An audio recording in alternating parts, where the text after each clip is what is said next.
yo empecé a escribir de chico y hacía historietas. Me gustaba dibujar. Cuando mis padres pensaban que yo estaba durmiendo, yo me escapaba, me escondía y escuchaba las conversaciones que tenían los mayores. Y era tanta la tentación por ahí también de decir algo, que hacía tiritas de 2, 3, 4 dibujitos con algunos textos donde eran referencias a la vida cotidiana de las familias, dejaba así como notas anónimas, ¿no? pegadas en la pared, ¿viste? Para que las vieran también. Bueno, eso se juntó en un momento, no sé, nunca más lo vi, yo me encantaría por ahí ver ese tipo de cosas que hacía, pero arrancó ahí. Y creo también que obedeció a que en la época mía, yo nací en Chosmalal en el año 53, un 1 de octubre, y en esa época prácticamente no había médicos, no había hospitales, las escuelas eran pocas, la población era pobre. Me acuerdo de los amigos jugando con...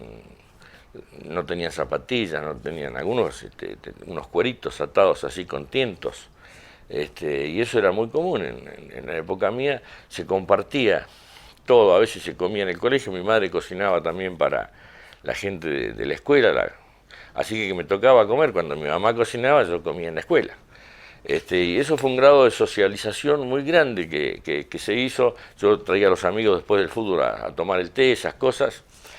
Y a los 13 años me enviaron a estudiar en Buenos Aires, cosa que fue un desarraigo violento, algo que me parecía verdaderamente dramático y que nadie hiciera nada, que a todo el mundo les pareciera bien que yo me fuera a Buenos Aires, era como la soledad total. Y en ese periodo es que empezaron a surgir la primera necesidad vital de escribir.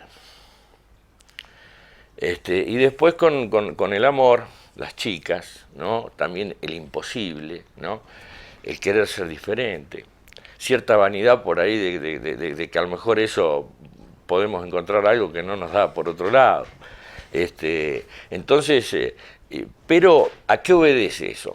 Obedece básicamente a la lectura, que era como la televisión en la época en que yo era chico, y Salgari, un ídolo, con Sandokan, con los Corsarios, con el Caribe, con todo eso, los viajes, era como leíamos después de comer, y verdaderamente esas 40 minutos, 1 hora que se compartía esa lectura, era fabuloso, porque aparte se hacía con un diccionario sobre la mesa, porque el palo de mesana, los nombres técnicos que tienen esos libros en cuanto al mar, los barcos, era complicado. Entonces, bueno, ¿y qué es eso? ¿Y qué es eso? ¿Y qué es eso? Y entonces había que estar explicando muchas veces para las lecturas. Igual era como la acción, porque se terminaba o continuará, decía. Entonces era el punto donde se dejaba para el otro día, por ejemplo. Era como... Después ya vinieron las series de televisión. Tuve una experiencia, yo cuando era más chiquito, que iba a 2.º grado, y también lo hice en Buenos Aires. Después hice otros grados en Neuquén Capital, en el colegio Don Bosco. Y o sea que siempre fui medio desarraigado de salir, de andar, de ir, volver, por necesidad de la familia, de cosas. Eso también creería que me hizo tener una mirada un poco, a lo mejor distinta, o de lo que eran mis compañeros de colegio. Pero en el fútbol era vital estar juntos, por ejemplo, ¿no? Y rescato así como un déficit por ahí, no haber escrito un poco más, que después cuando Soriano lo hizo fue monumental. Me parece que lo que escribió Soriano es fabuloso en términos de alguien que tuvo vivencias en Patagonia, no por mucho tiempo, porque Osvaldo no estuvo tanto tiempo, pero que cómo te marcaba Patagonia, sobre todo cuando vos eras chico y tenías ese enorme espacio que el patio trasero de tu casa, como dice un colega del Valle, tenía 2 millones de kilómetros cuadrados. Entonces era un universo extraño, que uno podía salir a caballo, podíamos conseguir cosas y a ver, y acá estuvieron los indios, y acá, o sea que era la imaginación, es una zona, la nuestra, que tiene leyendas que vienen de antiguo, contadas, los miedos que nos metían cuando éramos chicos, todo eso fue generando, yo creo, un caldo de cultivo, una imaginación que después con el tiempo, creería que bueno, uno trató ya de hacerlo más profesional al tema. Y eso llevó también un enorme sacrificio, un enorme trabajo. Creo que todos más o menos hablamos alrededor de los mismos temas, con otras miradas, con otras perspectivas. El poeta lo único que cuenta es con palabras, no tiene otro elemento con el que pueda distraer al público. Quizás por eso también la poesía de algún modo sea la estrella de la película y al mismo tiempo es la pobre del camino, porque, o sea, después los poetas se editan después que los derechos de autor caducaron, después de que ahí ya entonces es más fácil, porque pasó tiempo, la poesía es otro de los elementos que necesita para triunfar en el tiempo y vencer al olvido, que es algo que no lo va a lograr jamás. Borges en eso tiene unos párrafos excelentes. O sea, que estamos trabajando para el olvido. Buscar fama, buscar gloria, buscar ese tipo de cosas es como que uno busca en el vacío. O sea, donde no puede haber ni va a haber nada. Entonces, sin embargo, la poesía nos remite quizás en forma primordial a querer vencer esa inercia que tiene la vida.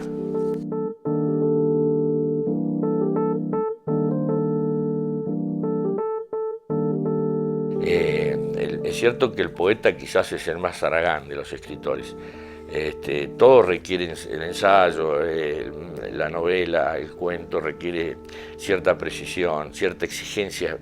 La poesía es como que vos te entregás al encanto de la musa y salió. Se costó poco, un tiempito, 2 vasos, un trago de vino y por ahí sale el poema. Pero después con el tiempo nos damos cuenta también que el principal enemigo a vencer es uno mismo. El obstáculo más grande para poder escribir, para poder que salga verdaderamente lo de uno, es uno mismo. Eso es una cosa.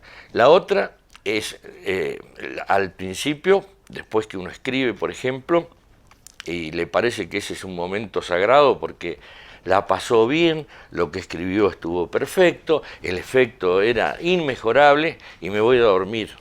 Lo leo a la semana y es un mamotreto que no puedo entender cómo yo escribí algo así. O sea, la extrañeza que brota de nosotros mismos. Entonces, que en eso, por ejemplo, a mí me ayudó muchísimo Fernando Pessoa. O sea, yo pensé que estaba loco en algún momento de la vida y cayó en mis manos milagrosamente Fernando Pessoa. Y con esto de los heterónimos, que yo no entendía bien cómo este hombre era 4 personas y me costó mucho eso, y lo fabuloso, o sea, decir, creo que es uno de los legados poéticos, el poeta moderno, para mí, por excelencia, es Fernando Pessoa. Es por lo menos a mí el que me impactó de manera total. Como en mi adolescencia fue El poeta maldito de Rimbaud. Rimbaud, cuando yo me enteré que dejó de escribir a los 22 años, la envidia que me agarró, ¿cómo este tipo escribió esto? ¿Cuándo lo escribió? Tenía 16 cuando empezó a escribir. Y encima, se lo volteó a Paul Verlaine, y o sea, decir, era un chico muy malo, era un travieso total. A los 22 se fue al África con el marfil, el oro, murió dramáticamente, no escribió nunca más nada. Sin embargo, ese puñado de cosas que dejó Rimbaud nos hicieron comprender que a partir de ahí la poesía prácticamente era un hecho inaccesible, o sea que íbamos a estar repitiendo de algún modo hasta que aparece Pessoa. Esto me parece que lo empaña, lo mejora a esa experiencia que yo había tenido en la juventud acerca de Rimbaud, porque Rimbaud de algún modo nos deja un callejón sin salida.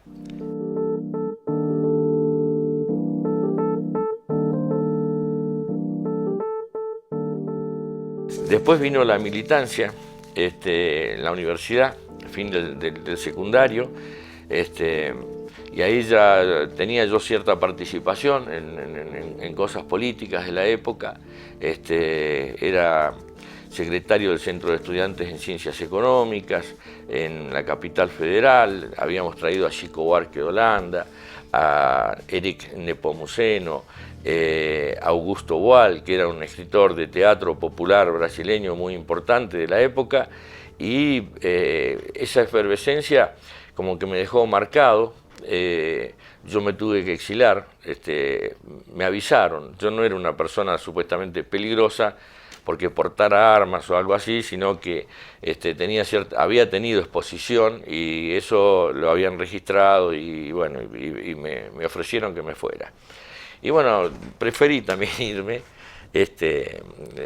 y después conocí ahí ya en Paraguay, me exilé, era cerquita, tenía un excelente amigo en Paraguay y me dio trabajo, me dio la posibilidad de seguir con vida, así cómodamente.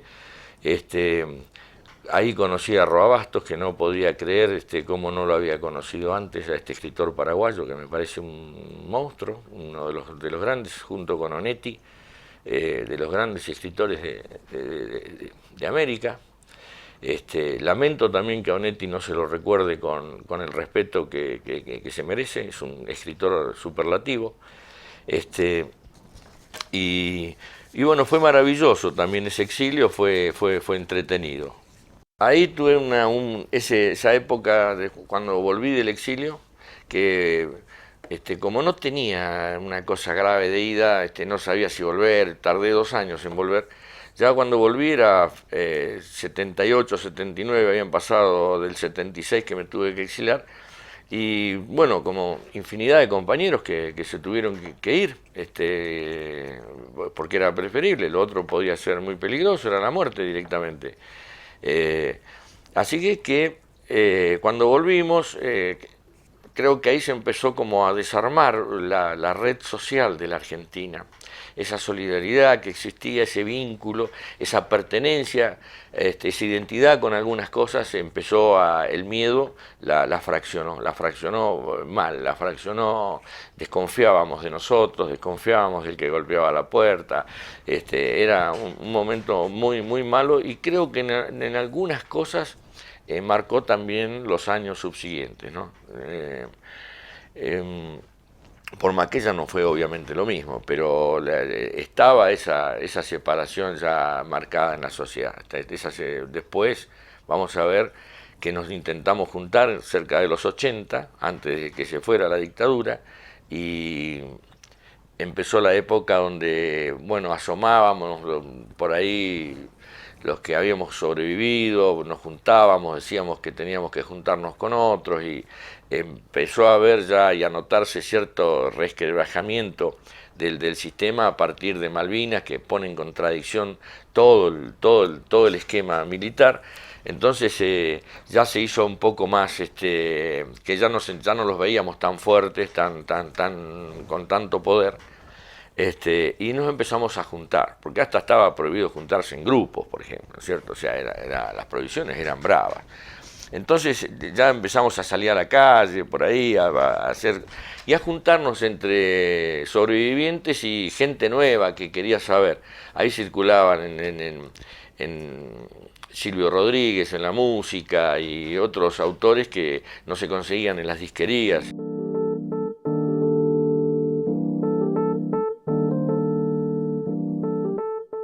Nos juntábamos en ciudades y fue Zapala, la ciudad que nos cobijó en un comienzo, donde a partir de eso surge el embrión de la revista Coirón, que fue el primer órgano donde de golpe se circuló en la calle cierta poesía, cierta entrevista. Volvió Irma Acuña, que era una presencia casi fantasmal para los jóvenes de mi generación, porque no la habíamos visto nunca, y era una persona que había tenido una enorme actividad en el francés, en la Alianza Francesa, la llevó a México, estuvo en México, estuvo también su marido Silverstein, era un hombre muy interesante, un escritor era Silverstein.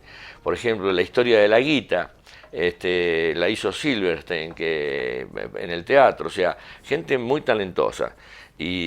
O sea que cuando nos conocimos, y después quisimos editar, pero no quedaban editoriales, editar era carísimo, eran unos procesos totalmente diferentes a lo que soy, así que las dificultades se apilaban, pero la efervescencia que había era mucha, y ahí bueno ya vino la democracia, digamos, ¿no? Por más que Neuquén, creo que si realmente tiene un déficit importante, pero importante es el manejo de la cultura de la provincia. Es la cenicienta, evidentemente, de todo el andamiaje gubernamental.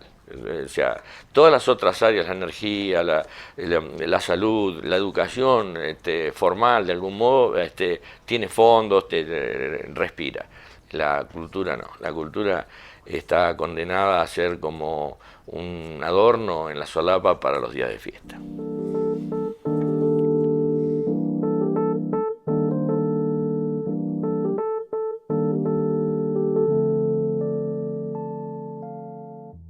La visita a la Unión Soviética yo era parte de las Juventudes Políticas Argentinas.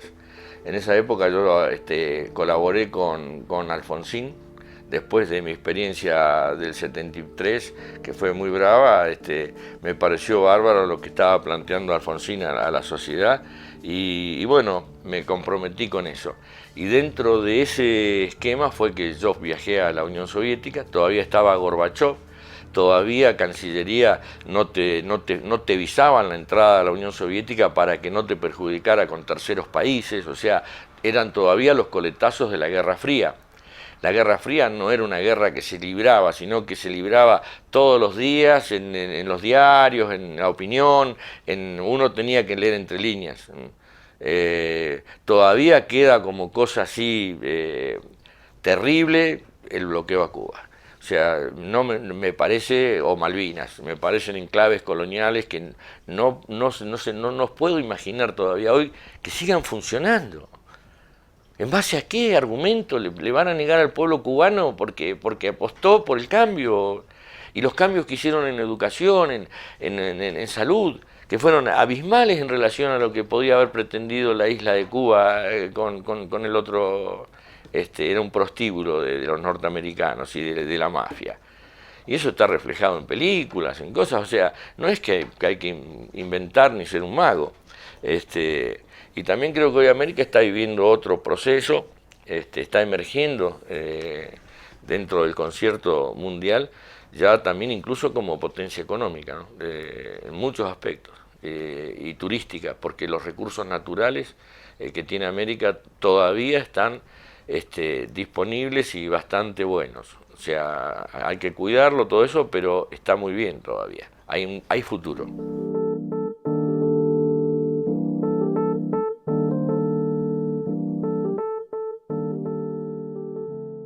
El viaje en sí lo tengo relacionado a la literatura, a mi vida desde muy chico.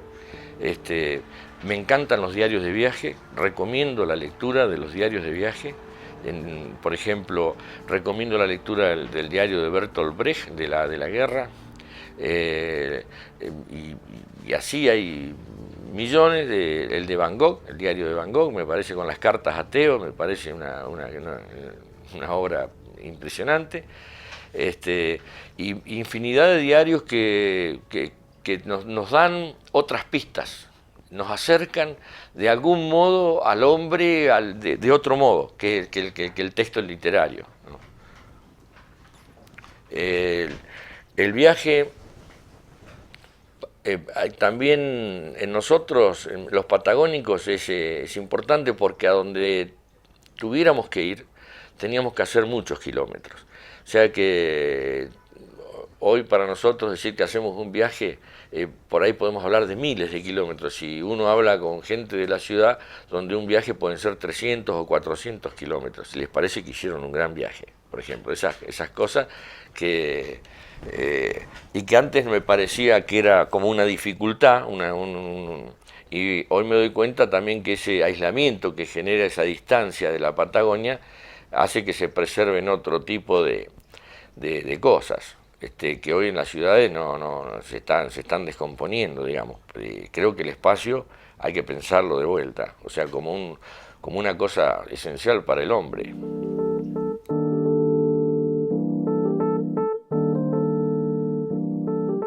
El diario del desierto eh, surgió en un momento que viene a representar algo así como el menemismo. Igual que los premios de Miguel Hernández, esos 6 poemas que aparecen en el libro Aquel que supo al medio. Eh, y tienen creo yo que está muy claro, todo, no hay mucho que explicar.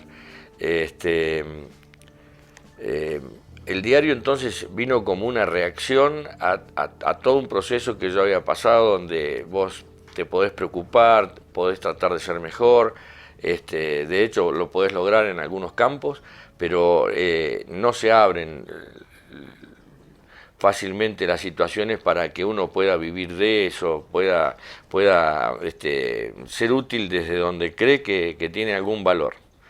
Eso que dice en algún momento el diario que es un tirador que suena en los cañadones, ¿no?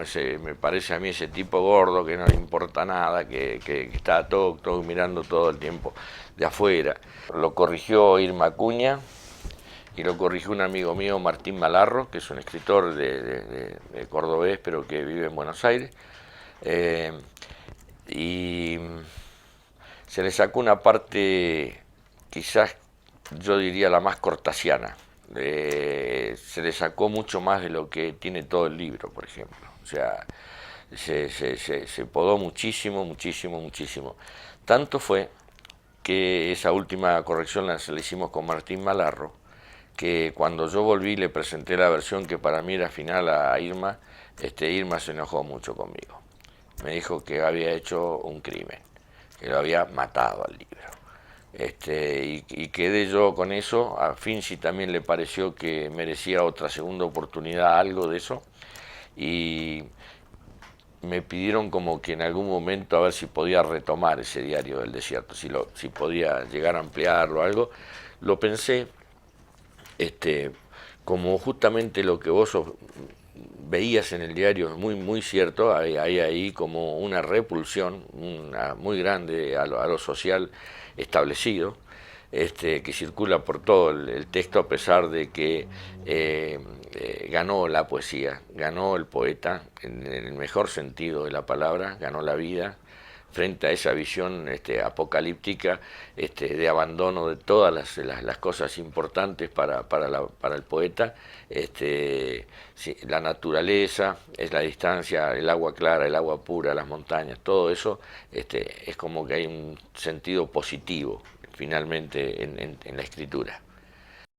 Lo oriental ya venía, y se manifiesta en el libro. De hecho, el único poema que habita el diario del desierto se llama Mishima.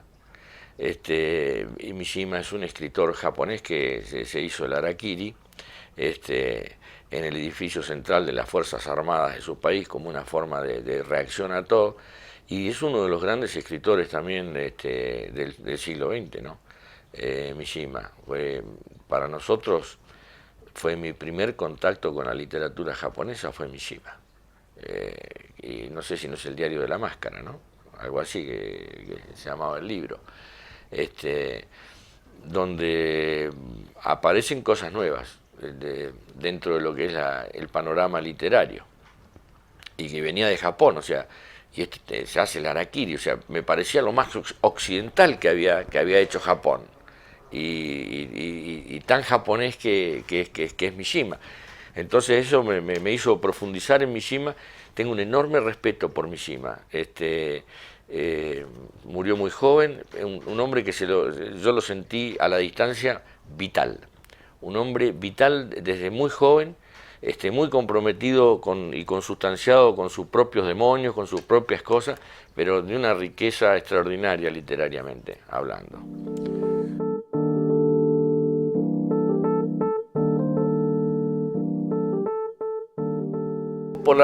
Por el uso que se hizo de la generación nuestra y por el abuso, que terminó en la muerte de mucha gente.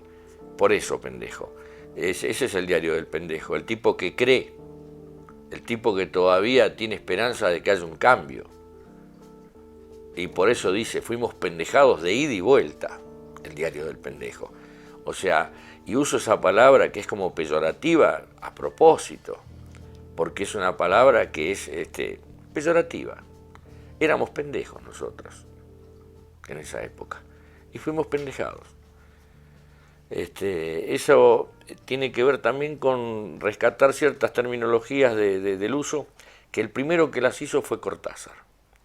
El cronopio, los famas, las esperanzas, la libertad que nos enseñó Julio Cortázar fue maravilloso. No hubo ningún otro escritor en lengua española que yo recuerde, del boom por lo menos, que tuviera esa flexibilidad. Y no solamente la flexibilidad de sacar cosas hermosas y raras, el modo en que publicaba, la edición, el cuidado, la forma, todo afectaba a un texto de Cortázar, todo lo involucraba. No era un texto ordinario. Rayuela es un texto extraordinario. No es un texto ordinario, no, la podés leer de una forma, lo podés leer de otra. El libro, sin embargo, tiene una historia y tiene estas cosas que van apareciendo de otra forma.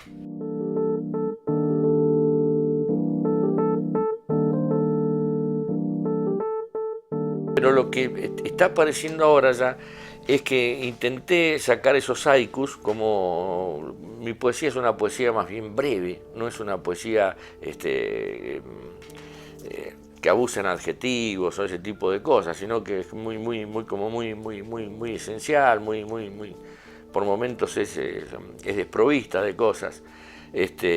Y te diría que estuvo como orientada al oriental, el impacto que sufrió el oriental en mí, que creí que había leído todo, hasta que leí los orientales y dije, pero nadie nos explicó esto, nadie nos dijo que estos tipos escribían así hace 2000 años. O sea, es un desconocimiento muy grosero por parte nuestro del mundo oriental. Cuando eso hizo impacto en mí fue terrible, pues la voracidad con la que empecé a leer y los cambios que fue generando. En principio esto de querer hacer haikus, que es una tarea casi ímproba para un escritor en lengua española, por muchos ellos escriben con ideogramas, tienen otro concepto, y el resultado es de una enorme belleza del haiku. Lo quise hacer y me di cuenta de que era imposible. Entonces quedó un montón de material ahí, que también se lo mostré a Finzi como para que me diera su opinión, y me dijo, como siempre, trabaja. Esto no alcanza. Entonces empecé nuevamente, debo tener escritos más o menos unos 200 en este momento, esperando que Alejandro deje con vida algunos, y hacer un libro que yo ya lo llamo trípticos. O sea, salí de mi pensamiento de haiku en forma de llamarlo así y todo, para pasar solamente la denominación de los 3 versos, donde te digo, prácticamente no hay coma, salvo que esa coma yo la quiera imponer de algún modo. Si no, no.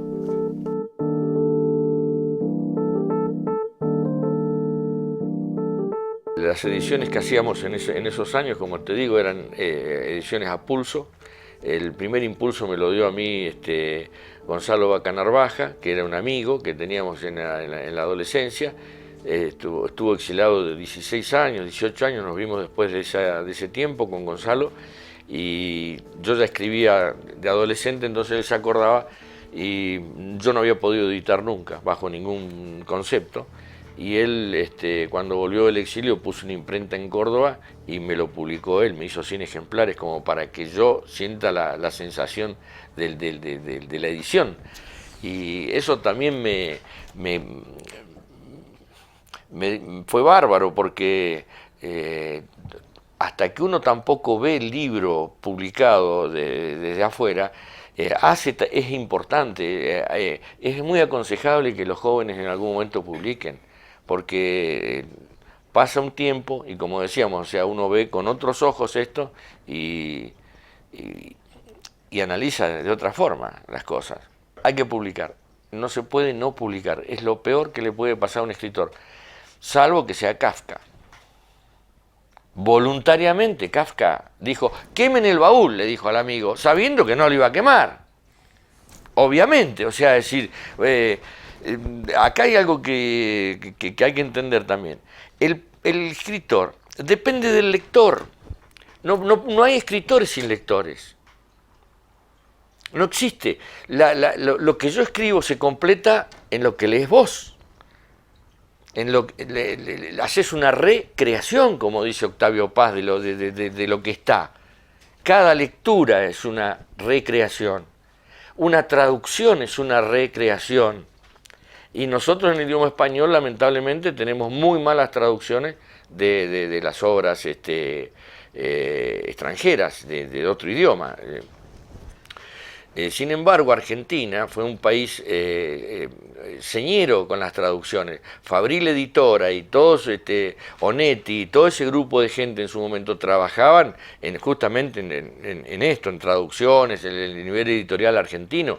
Hoy vos tenés que leer traducciones de anagrama donde sos un gilipollas o ¿entendés? Cosas que no existen en nuestro vocabulario. Y editar el libro en España es más barato que acá.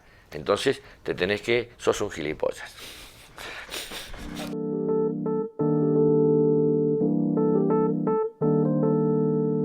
Yo escribo con lapicera a tinta, cosa que a veces me ha complicado porque escribo con lápiz también, es mi segunda preferencia, y después con bolígrafo, a la última, pero esos son los apuros. Cuando yo me siento a escribir o cosas, me gusta tener la tinta. No sé por qué, pero es así. Entonces, todo escribo a mano. No escribo en el computador, no lo hago. Me parece que genera una distancia, la lectura de pantalla es otra cosa. Hoy avanzó mucho el iPod y el book el iBook que están sacando, que bueno, acerca de algún modo la literatura, pero a mí me parece que el libro es muy difícil que desaparezca así. Es un objeto muy importante dentro de la cultura todavía. Está en desuso, está en pérdida. Hoy ya en Argentina no quedan editoriales de poesía, por ejemplo. No le interesa a nadie editar poesía. Sin embargo, la Divina Comedia, Rilke, Rimbaud y grandes poetas son los libros más editados del mundo. Es un contrasentido, o sea, decir, ¿cómo? La poesía en el fondo se edita, sí, se edita, pero después que pasaron los 6 años de que murió, cuando ya están liberados absolutamente los derechos y eligen lo que va quedando, arman ediciones especiales, ¿no? Acerca de eso. Escribo por inspiración, básicamente, aunque parezca, no me gusta esto de decirlo, me molesta a mí mismo, pero es cierto. O sea, hay cierta inspiración, cierto momento en que hay como una fisura del tiempo, donde aparece algo ahí que no sé, son solo palabras, solo silencio, y necesito urgentemente o tener un anotador al lado o algo, porque yo sé que ese tiempo no lo recupero más. Lo que uno piensa en determinado momento le parece algo genial todo, pero se van las cosas, sabes que no va a volver. A ese punto de respeto me parece la inspiración, pero no porque vos solamente la inspiración, no. La inspiración ocupa ese puesto. Después de ahí viene todo el trabajo.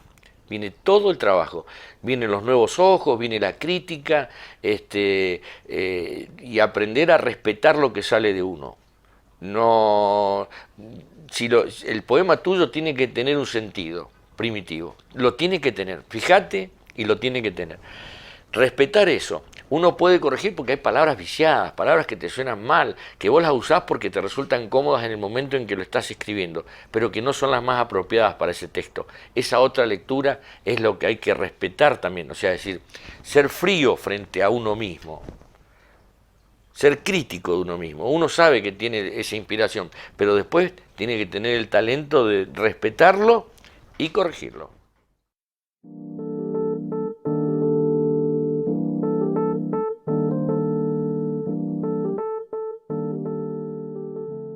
Me gustaría también a los jóvenes que les gusta escribir, que no aflojen, que se tengan fe y que lean.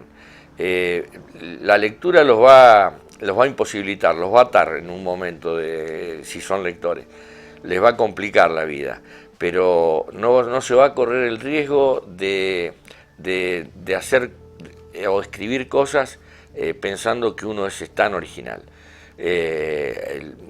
Mejor la originalidad cuando surge de la necesidad. La necesidad es una gran ayuda para todos los escritores. Un escritor que no tiene necesidades, no sé qué va a escribir, por ejemplo. Un autosuficiente, alguien que lo sabe todo, que no permite entrar nada, es muy difícil que esté permeable para captar matices, y la literatura son matices. Cuando nosotros vamos a hacer literatura sobre todo lo que se escribió, es porque busquemos una cierta originalidad, busquemos algo de que nos distinga de algún modo. Eso es lo más difícil que va a tener como tarea un joven que escribe. No hacer un buen cuento, uno lo puede hacer, pero mantener una obra como Edgar Allan Poe, o Horacio Quiroga, o Borges, es una tarea complicada, que requiere un gran esfuerzo, una tenacidad, amigos, gente con la que curtir esa experiencia, gente con buena leche, porque si hay otras cosas por detrás, terminamos no creyendo o en nosotros o en nosotros. Y ahí hay una ecuación que empieza a flaquear. Así que no aflojen, que le destinen el tiempo, que la respeten, que no crean que es una cosa fácil ni que lo van a venir a aplaudir porque hagan algo bonito.